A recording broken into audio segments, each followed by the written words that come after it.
Today's pairing takes place around the same time, the mid-1800s, which was an interesting time where modern thinking and technology was at odds with more primitive, tribal, and superstitious beliefs.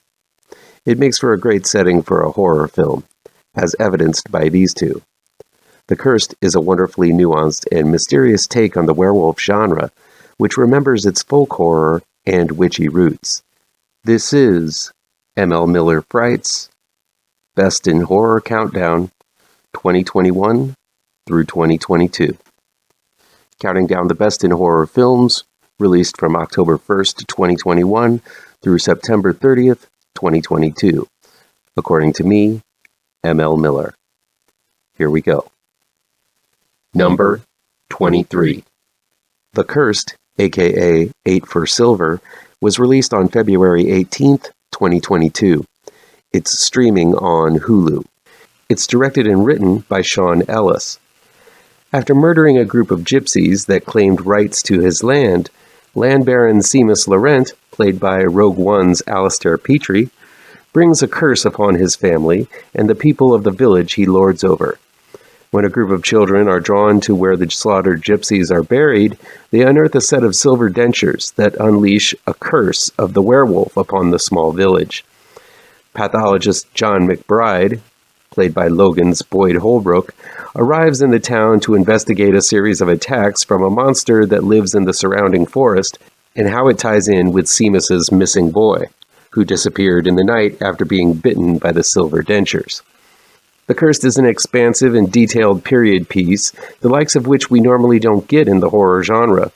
Not only is this a level of sophisticated storytelling we rarely see, but the sheer talent in front of and behind the camera is staggering. Set in 1885 England, The Cursed looks like a lot of money was put into the production. The decadent home the Laurents live in looks like something swiped right out of Downton Abbey.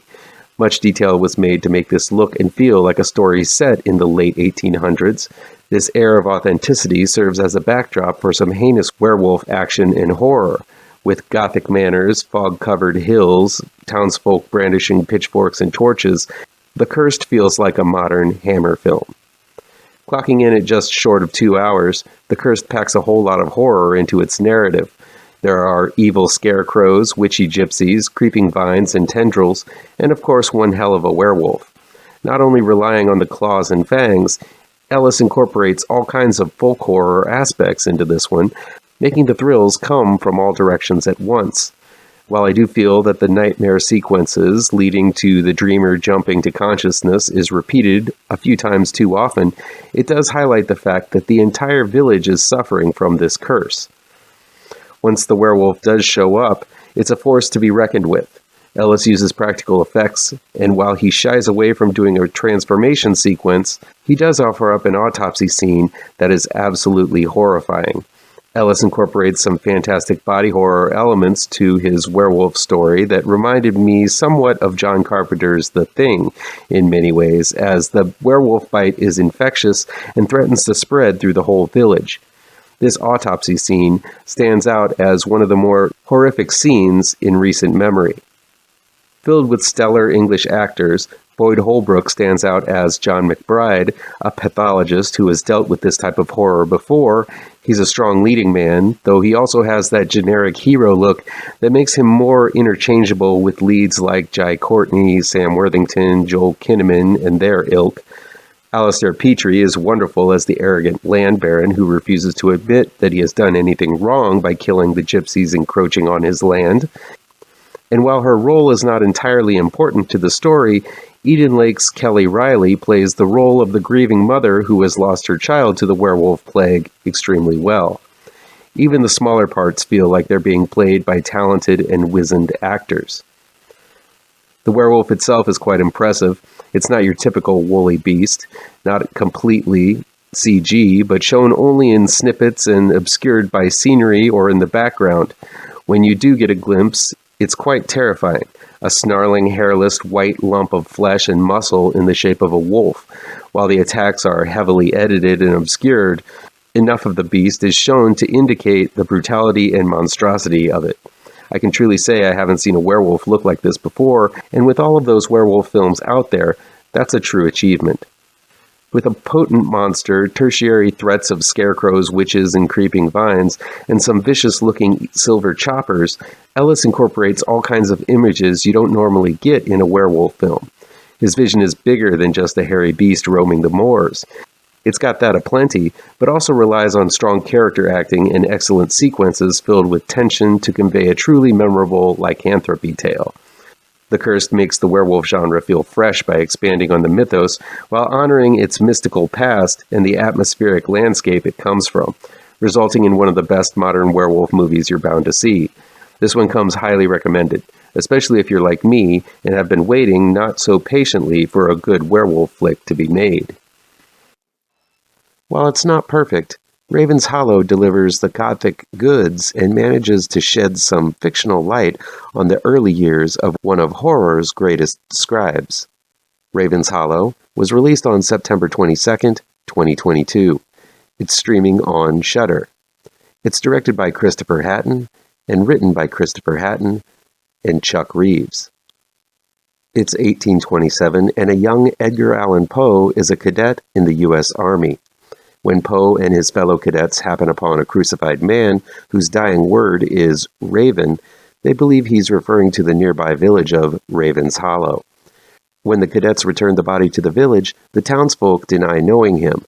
But while most of the cadets want to press on, Poe believes something deeper is going on and decides to investigate. After spending the night in the village, it becomes clear that something unnatural is occurring when the moon rises. The longer the cadets stay in town, the more they become entwined with an ancient curse and an unusual creature known as the Raven. Raven's Hollow is as close to a modern Hammer film as you're going to get these days.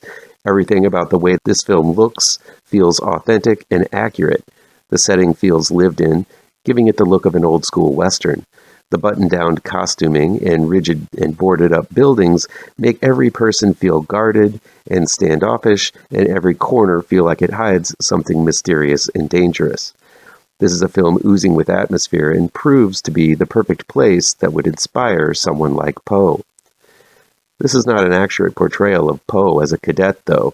First off, he entered the army under a false surname, and though the actor plays the part well, Poe didn't really have the chiseled good looks of lead William Moseley. Still, despite those discrepancies, Raven's Hollow casts Poe as more of a sensitive nobleman detective, kind of more of a contemporary of Sherlock Holmes, who cannot leave feeling a moral obligation to the dead body and a strange attraction to the foreboding aura of the village. So Raven's Hollow becomes kind of like a mid-1800s version of an X-Files episode, though there's no Scully helping him out. Poe and his fellow cadets use their wits and intuition to try to solve this case, basing things on facts, but also trying to understand that which cannot be understood through science. Moseley depicts Poe's growing fascination with the dark side extremely well.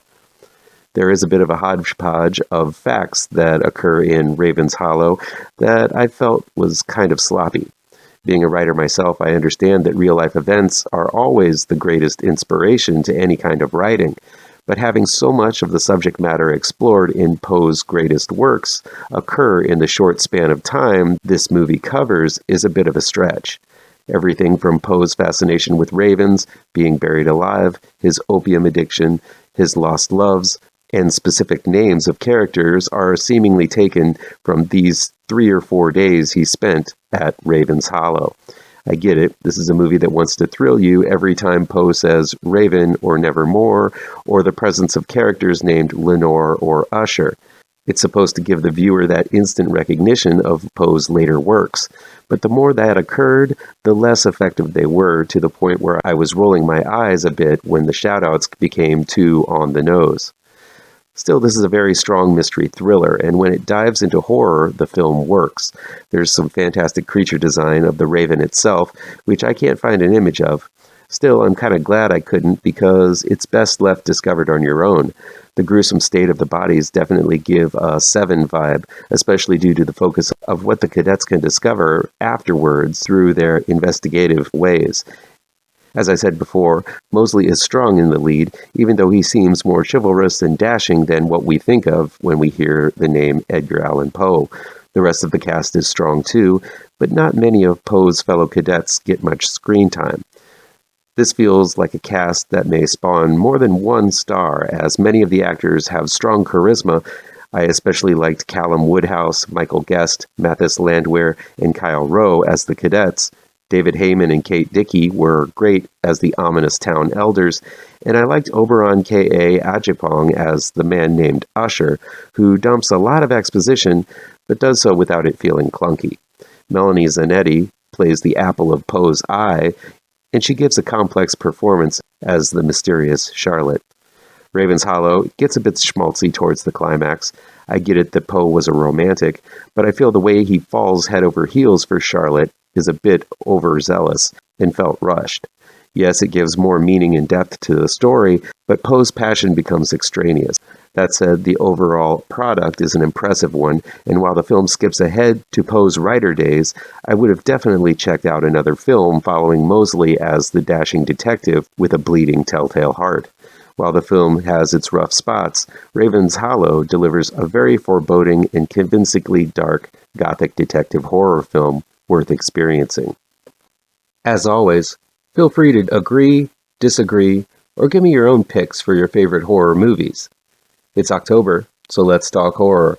Come back tomorrow for the next level in the Best in Horror Countdown 2021 through 2022. Be sure to hit all of the pertinent bells and whistles down below, and you'll never miss a post.